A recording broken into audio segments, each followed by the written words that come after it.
Okay. Në fakt, do presim të shohim javën e vazhdimit se do të ketë zhvillime sa i përket këtij ligji, këtyre ankesave që Partia Demokratike e Kosovës i ka bërë në gjykatën kushtetuese. Dhe në momentin që kthehet ndonjë përgjigje, besoj që do të vazhdoj puna për stadiumet. Çfarë po ndodh me stadiumin e Gjilanit? Një stadium ndoshta që dikush po e cilëson si një histori trishtuese, dikush si një histori dramatike. Çfarë realisht po ndodh në cilën situatë jemi me këtë stadium? Po hapen tenderet, pastaj po mbyllen, jo ankesat. Që mund ta përkufizojmë një gjë të tillë, çfarë po ndodh realisht me stadiumin ku në fakt është një qytet që këtë vit ndoshta mund ta apres edhe kampionin, sepse drita është duke shkuar drejt titullit kampion në Superligën e Kosovës në futboll.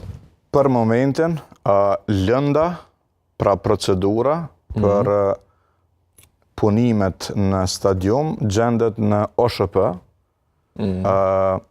I kemi 2 ankesa nga 2 operatorë që kam parashtru ankesë në organin shqyrtues të prokurimit. Ne i kemi të gjitha argumentet, ne jemi shumë të sigurt që proceduralisht gjithçka ka shku në rregull. Tashmë janë afatet e OSHP-s të shqyrtimit të këtyre 2 ankesave që kam përfunduar atje.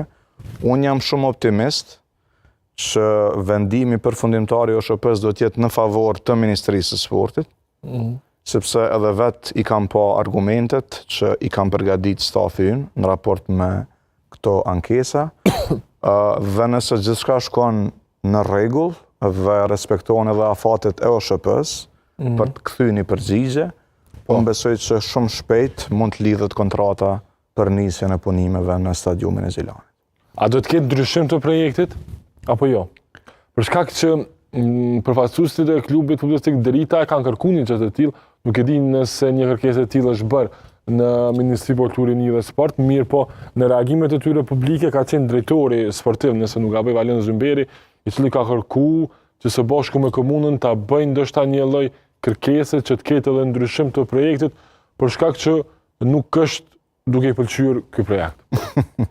Tash, kur jemi të çështjet estetike, mund të kemi diskutime, mund të kemi edhe mos pajtime, por sa herë që e hartojmë një projekt për një investim në infrastrukturë, ne i respektojmë procedurat edhe ligjet e tona, por edhe standardin ndërkombëtar.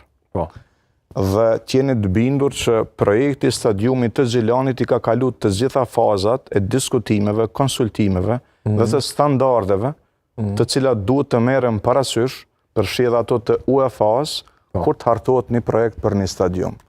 Pra, unë edhe në komunikim me të gjithë ata të interesuarit, u kanë tregu që projekti është hartu me kujdes, edhe ky hartimi projektit e ka një histori të vetën, sepse ne e kishim një operator që e gjetëm kur e morëm detyrën aty duke punu, por çka kishte ndodhur më herët ishte që stadiumin nga një kategori e kishin kthyer në një kategori tjetër më të lartë, pa rregullu projektin dhe pa një projekt përfundimtar. Pra fillimisht jemi detyruar me shkput kontratën që ka qenë e lidhur paraprakisht dhe me fillu procedurën e hartimit të projektit nga fillimi.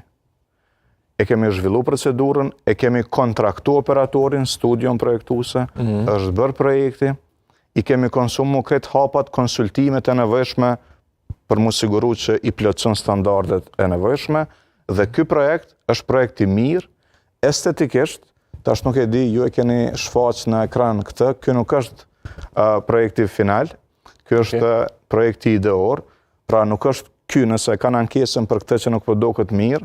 A është publiku projekti final? Po, edhe finali është projektu, publiku edhe nga komuna edhe nga ministria, po mund të asigurojmë edhe projektin përfundimtar, sepse është dokument publik. Pëse që edhe regjia tash Qerjani kërkojë nëse ke mundësi ta shohim këtë momentin sa po diskutojmë? Që ti kështu t'ua hekim edhe këtë shqetësim palëve të interesit, në kuptimin funksional, në kuptimin e përmbushjes së standardeve evropiane, projekti aktual është në rregull.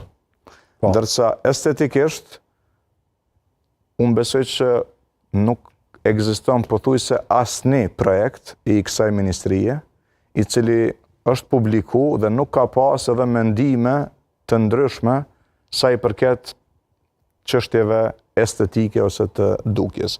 Mirë po ne duhet të jemi të kujdesshëm kur flasim për çështje të tilla, sepse këtu po flasim për çështje profesionale dhe me grupe të cilat kanë shfaqur një lloj pakënaqësie nga Xhelani, unë kam kërkuar që të na i dërgojnë me shkrim komentet e tyre konkrete. Pra, se çfarë konkretisht ata nuk pajtohen në raport me pjesën profesionale të projektit, nuk kam pranuar asnjëherë asnjë koment në të shkruar që është konkret dhe që thotë kjo pjesë, ajo pjesë estetikës, inxhinierisë, ku e diun detajeve tjera, nuk është në rregull dhe duhet të rishikohet. Por unë duhet të siguroj të gjithë ata që projekti është i mirë dhe t'i ftoj gjithë ata që t'jenë në një lloj solidariteti me gjithë neve që po i zhvillojmë këto procedurat, po sidomos me Xhelanin, me klubet, me qytetarët, me sportdashës të atje, që bashkarisht ta presim përfundimin e procedurës dhe nënshkrimin e kontratës që punimet fillojnë sa më shpejt, sepse keni të drejtë, është një nga rastet më problematike të infrastrukturës sportive në vendin tonë. Tashmë është shndruar në një kështu histori në vete dhe unë shpresoj shumë që shumë shpejt, pra dhe kjo shumë shpejt mund të jetë ndoshta edhe muajin e ardhshëm, nëse respektohen afatet e OSHP-s, ne mund ta thyejmë këtë histori negative dhe ta nisim punën në stadiumin e Xhelanit. Nga data e nënshkrimit, ministër të nisjes së punimeve, sa duhet presin qytetarët e Xhelanit që ta kenë gati këtë stadium? A ka ndonjë afat? Afati përcaktohet me nënshkrimin e kontratës, sepse një nga dokumentet që i bashkangjitet kontratës për realizimin e punimeve është plani dinamik. Në planin dinamik përcaktohen edhe punimet edhe afatet kohore.